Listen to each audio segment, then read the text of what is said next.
Hello दोस्तों, स्वागत है आप सभी के अपने चैनल नितेश मैथ स्टडी में। और आज के इस वीडियो में आप लोगों को बताने वाले हैं कक्षा 7 के गणित से प्रश्नावली 3.3 के प्रश्न संख्या 2 से क्वेश्चन आंसर बताएंगे। तो प्रश्न संख्या 2 के 1 में है 40.5 भागा 2.2। तो यहाँ पे लिखेंगे 405 और देख लीजिए दशमलव के बाद कितना अंक है, तो 1 अंक है, तो यहाँ पे बैठा देंगे 1 पर 0। और भाग में है तो यहाँ पे लिख देंगे भागा, और 2.2 तो यहाँ पे लिखेंगे इसको 22, और दशमलव के बाद कितना अंक है, 1 अंक, तो यहाँ पे हो जाएगा 10। अब इसको गुना में लाएंगे तो लिखेंगे 405 बट्टा 10 और गुने हो जाएगा 10 बट्टा हो जाएगा 22। अब यहाँ पे काटने वाला है तो काट देंगे, 10 से 10 कट जाएगा, बच जाएगा 405 भागा हो जाएगा 22।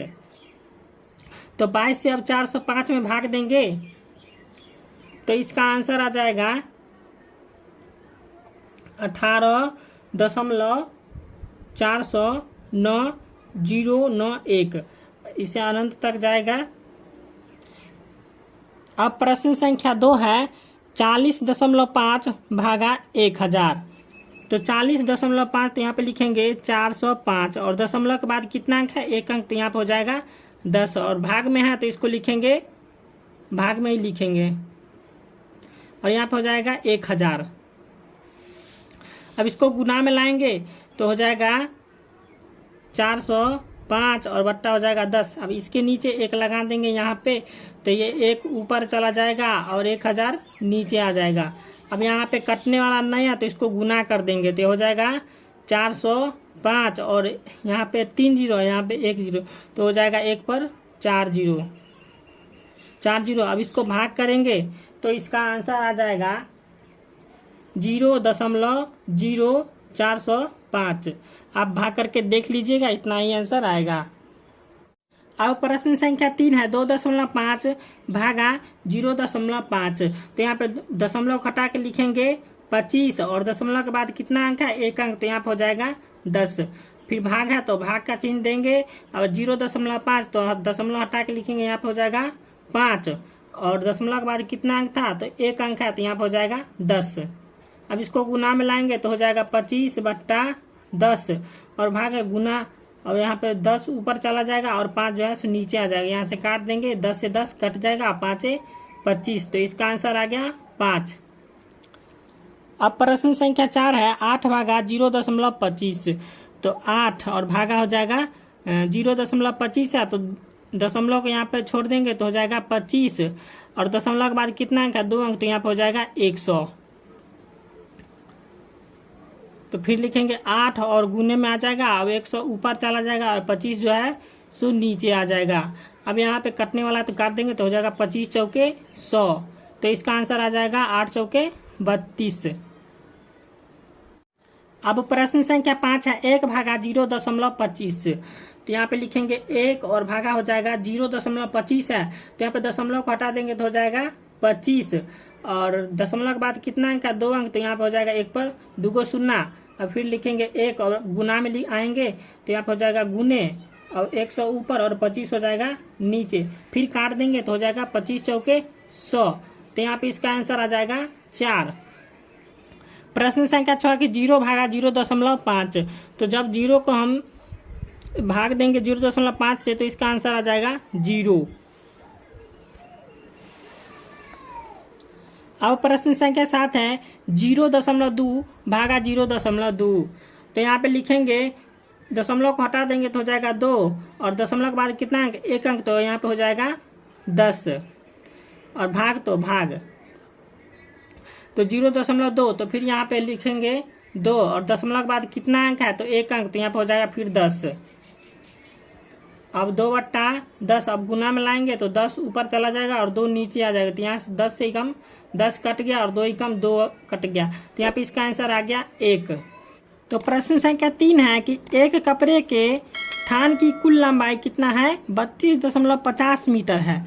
यदि एक छात्र की पोशाक 3.25 मीटर कपड़े से बनी है तो कपड़े की एक थान से कितने छात्रों के लिए पोशाक बनाई जा सकती है। तो इस प्रश्न को हम कॉपी पर हल करते हैं। तो पहले लिखेंगे हम कपड़े के थान की कुल लंबाई, लिखेंगे कपड़े के थान की कुल लंबाई बराबर हो जाएगा 32.50 मीटर। और एक छात्रा की पोशाक है 3.25 मीटर। तो लिखेंगे एक छात्रा की पोशाक बराबर हो जाएगा कितना, 3.25 मीटर। अब क्या करेंगे इसको कि 32.50 से 3.25 मीटर से भाग दे देंगे। तो यहाँ पे लिखेंगे 32.50 और भागा हो जाएगा 3.25। तो 32.50 तो यहाँ पे लिख देंगे 3250 और बट्टा में कितना हो जाएगा, दशमलव के बाद कितना अंक है, 2 अंक, तो यहाँ पे हो जाएगा 100। और भाग में है तो यहाँ पे आ जाएगा, भाग में ही छोड़ देते हैं। अब हो जाएगा 3.25 है तो यहाँ पे लिखेंगे इसको 325 और दशमलव के बाद कितना अंक है, 2 अंक, तो यहाँ पे हो जाएगा फिर 100। अब क्या करेंगे कि इसको गुना में लाएंगे तो यहाँ पे हो जाएगा 3250 और बट्टा में हो जाएगा 100 और गुने। अब 100 ऊपर चला जाएगा और 325 नीचे आ जाएगा। तो यहाँ पे 100 से 100 कट गया एक बार में और 325 दाएं को होता है 3250। तो इसका आंसर आ गया कितना, 10 मीटर। अब प्रश्न संख्या 4 है कि किसी आयत का क्षेत्रफल 6.5 वर्ग मीटर है। यदि उसकी चौड़ाई 1.25 मीटर की हो तो लंबाई ज्ञात कीजिए। तो यहाँ पे हमें आयत का क्षेत्रफल दिया हुआ है और चौड़ाई भी दिया हुआ है। तो यहाँ पे आयत का लंबाई हमको ज्ञात करना है। तो चलिए इस प्रश्न को हम कॉपी पर हल करते हैं। लिखेंगे आयत का क्षेत्रफल बराबर, आयत का क्षेत्रफल बराबर हो जाएगा कितना, 6 कितना है आयत का क्षेत्रफल बराबर, हाँ 6.5 वर्ग मीटर। आयत का क्षेत्रफल बराबर हो गया 6.5 वर्ग मीटर। अब आयत की चौड़ाई कितना है, लिखेंगे आयत का चौड़ाई बराबर हो जाएगा कितना, तो 1.25 मीटर दिया हुआ है। तो क्या करना है कि आयत की लंबाई ज्ञात करना है। तो लिखेंगे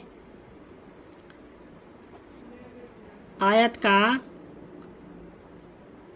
लंबाई बराबर हो जाएगा x। तो लिखेंगे अब आयत का क्षेत्रफल,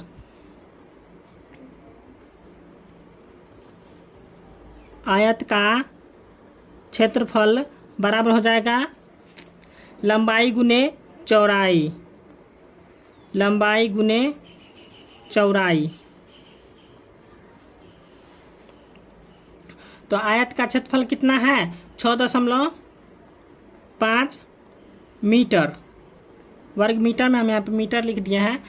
और आयत की लंबाई कितना है, तो आयत की लंबाई ले लिया है x और गुने चौड़ाई कितना है, तो 1.25 मीटर। अब यहाँ पे इसको भाग में लाएंगे तो हो जाएगा यहाँ पे 5 होगा, 2 के 5, यहाँ पे हो जाएगा 5।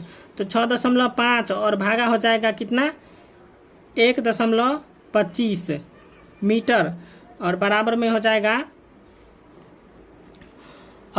जाएगा, कितना x। तो यहाँ पे 6.25 और भागा जो है 1.25 मीटर बराबर x हो गया। तो अब x इधर आएगा तो यहाँ पे हो जाएगा -x बराबर हो जाएगा कितना, फिर लिखेंगे यहाँ पे -6.5 और भागा हो जाएगा 1.25 मीटर। यहाँ पे भी लिख देंगे मीटर। अब माइनस से माइनस कट गया तो यहाँ पे हो जाएगा x बराबर हो जाएगा कितना, तो 6.5 है तो दशमलव को छोड़ देंगे तो यहाँ पे हो जाएगा 65 और दशमलव के बाद कितना अंक है, तो 1 अंक, तो हो जाएगा 10। फिर लिखेंगे भाग, फिर 1.25 है तो यहाँ पे लिखेंगे 125। अब दशमलव के बाद कितना अंक है, 2 अंक, तो यहाँ पे हो जाएगा 100। तो फिर हो जाएगा अब x बराबर हो जाएगा 65/10 और भागा में है तो गुना में हो जाएगा, तो 100 ऊपर और 125 नीचे, तो यहाँ कट जाएगा 10 दाहें 100 और 65 और 125 है तो यहाँ पे काट देंगे 25 5 125 और 25 5 है, यहाँ हो जाएगा 125 और हो जाएगा 13 5 65।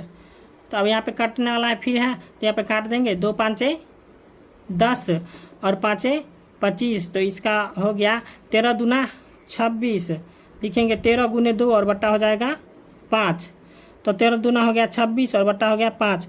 अब 5 से 26 में भाग देंगे तो इसका आंसर आ जाएगा कितना 5.2 मीटर, इसका आंसर हो गया 5.2 मीटर, 5.2 मीटर।